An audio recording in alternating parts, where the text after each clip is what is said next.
ಆತ್ಮೀಯ 10ನೇ ತರಗತಿ ವಿದ್ಯಾರ್ಥಿಗಳಿಗೆ ನಮ್ಮ ಚಾನಲ್ಗೆ ಸ್ವಾಗತ. ಸ್ನೇಹಿತರೆ, ತಮ್ಮ ಎಕ್ಸಾಮ್ 1 ರಿಸಲ್ಟ್ ಯಾವಾಗ ಅನೌನ್ಸ್ ಆಗುತ್ತೆ ಅಂಥೇಳಿ ಸಾಕಷ್ಟು ಕ್ಯೂರಿಯಾಸಿಟಿಯಲ್ಲಿ ವಿದ್ಯಾರ್ಥಿಗಳಿದ್ದೀರಾ.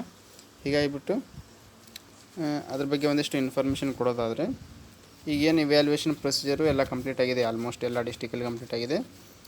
ತಮ್ಮ ಮಾರ್ಕ್ಸ್ಗಳನ್ನು ಕಂಪ್ಯೂಟ್ರಿಗೆ ಎಂಟ್ರಿ ಕೂಡ ಮಾಡೋದು ಕಂಪ್ಲೀಟ್ ಆಗಿದೆ. ಕಂಪ್ಯೂಟರೈಸೇಷನ್ ಕೂಡ ಆಗಿದೆ. ಹೀಗಾಗಿಬಿಟ್ಟು ರಿಸಲ್ಟ್ ಈಗಲೇ ಅನೌನ್ಸ್ಮೆಂಟ್ ಮಾಡಿಬಿಡ್ಬೋದಲ್ಲ, ಯಾಕೆ ಇಷ್ಟು ಮಂಡಳಿ ಟೈಮ್ ತೊಗೊಳ್ತಾ ಇದ್ದಾರೆ ಅಂತೇಳಿ ಕೇಳಿದ್ರೆ, ಈಗ ಪೇಪರ್ಸ್ಗಳು ಮಂಡಳಿ ಕಡೆಯಿಂದ ಬೇರೆ ಬೇರೆ ಡಿಸ್ಟಿಕ್ಗೆ ಸಪ್ಲೈ ಆಗಿರ್ತಾವಲ್ಲ, ಆ ಪೇಪರ್ಸ್ ಎಲ್ಲ ಏನಾಗಬೇಕು, ವಾಪಸ್ಸು ಮಂಡಳಿಗೆ ಬರಬೇಕು, ತರಿಸ್ಕೋಬೇಕು. ಅದಕ್ಕೆ ಒಂದಿಷ್ಟು ಟೈಮ್ ತೊಗೊಳ್ತಾರೆ. ಮತ್ತು ಮಾರ್ಕ್ಸ್ ಎಂಟ್ರಿ ಮಾಡಿದ್ಮೇಲೆ ಕಂಪ್ಯೂಟ್ರಿಗೆ ಅಲ್ಲಲ್ಲಿ ಏನಾದರೂ ಟೆಕ್ನಿಕಲ್ ಇಶ್ಯೂಸ್ ಇದ್ದರೆ ಅದನ್ನು ಕೂಡ ಮಂಡಳಿ ಏನೋ ಅಂತ ಹೇಳಿದ್ರೆ ಸರಿ ಮಾಡ್ಕೋಬೇಕಾಗತ್ತೆ. ಯಾಕಂದರೆ ರಿಸಲ್ಟ್ ಅನೌನ್ಸ್ಮೆಂಟ್ ಮಾಡಿದ್ಮೇಲೆ ಯಾವುದೇ ಮಗುವಿಗೆ ಏನೂ ತೊಂದರೆ ಆಗದೇ ಇರೋ ಥರ ಮಂಡಳಿ ಕ್ರಮ ತೊಗೊಳ್ತಾರೆ. ಹೀಗಾಗಿ ಏನಾದರೂ ಟೆಕ್ನಿಕಲ್ ಇಶ್ಯೂಸ್ ಇದ್ದರೆ ಅದನ್ನು ಕೂಡ ಸರಿ ಮಾಡ್ಕೊಳ್ಳಿಕ್ಕೆ ಒಂದಿಷ್ಟು ಸಮಯಾವಕಾಶ, ಮತ್ತು ಪೇಪರ್ಸು ಮಂಡಳಿಗೆ ತಲುಪಲಿಕ್ಕೆ, ಹೀಗೆ ಕೆಲವೊಂದಿಷ್ಟು ಸಮಯವನ್ನು ತೊಗೊಂಡು ಖಂಡಿತವಾಗ್ಲೂ ನೆಕ್ಸ್ಟ್ ಮಂತ್ ಅಂತೇಳಿದ್ರೆ ಮೇ ಫಸ್ಟ್ ವೀಕಲ್ಲಿ ರಿಸಲ್ಟ್ ಅನೌನ್ಸ್ಮೆಂಟ್ ಮಾಡುವಂಥ ಸಿದ್ಧತೆಯಲ್ಲಿ ಮಂಡಳಿ ಇದೆ. ರಿಸಲ್ಟು ಅನೌನ್ಸ್ಮೆಂಟ್ ಆಗುತ್ತೆ.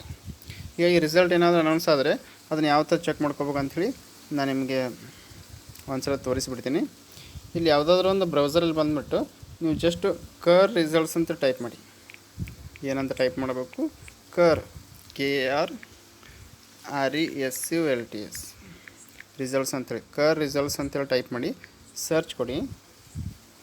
ಇಲ್ಲಿ ಫಸ್ಟ್ ಬರುತ್ತೆ ನೋಡಿ ವೆಬ್ಸೈಟು, ಕರ್ನಾಟಕ ಎಕ್ಸಾಮಿನೇಷನ್ ರಿಸಲ್ಟ್ 2025 ಅಂತಿದೆ. https://kerresults.nic.in ಅಂತ ಇರುತ್ತೆ. ಅದ್ರ ಮೇಲೆ ಈ ಥರ ಕ್ಲಿಕ್ ಮಾಡಿ.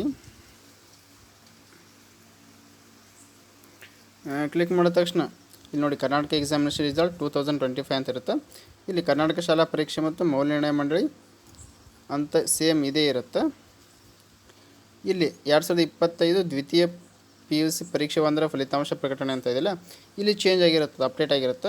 2025 SLC ಪರೀಕ್ಷೆ 1ರ ಫಲಿತಾಂಶ ಅಂತ ಅಪ್ಡೇಟ್ ಆಗಿರುತ್ತೆ. ಅದ್ರ ಮೇಲೆ ಈ ಥರ ಕ್ಲಿಕ್ ಮಾಡಬೇಕಾಗತ್ತೆ.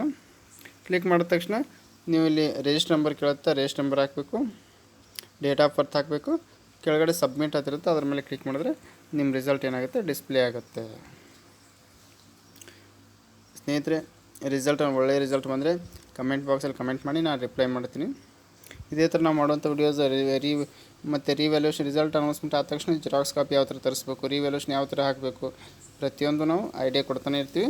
ನಾವು ಮಾಡುವಂಥ ವಿಡಿಯೋಸ್ ನೋಟಿಫಿಕೇಷನ್ ಬೇಕು ನಮ್ಮ ಚಾನಲ್ನ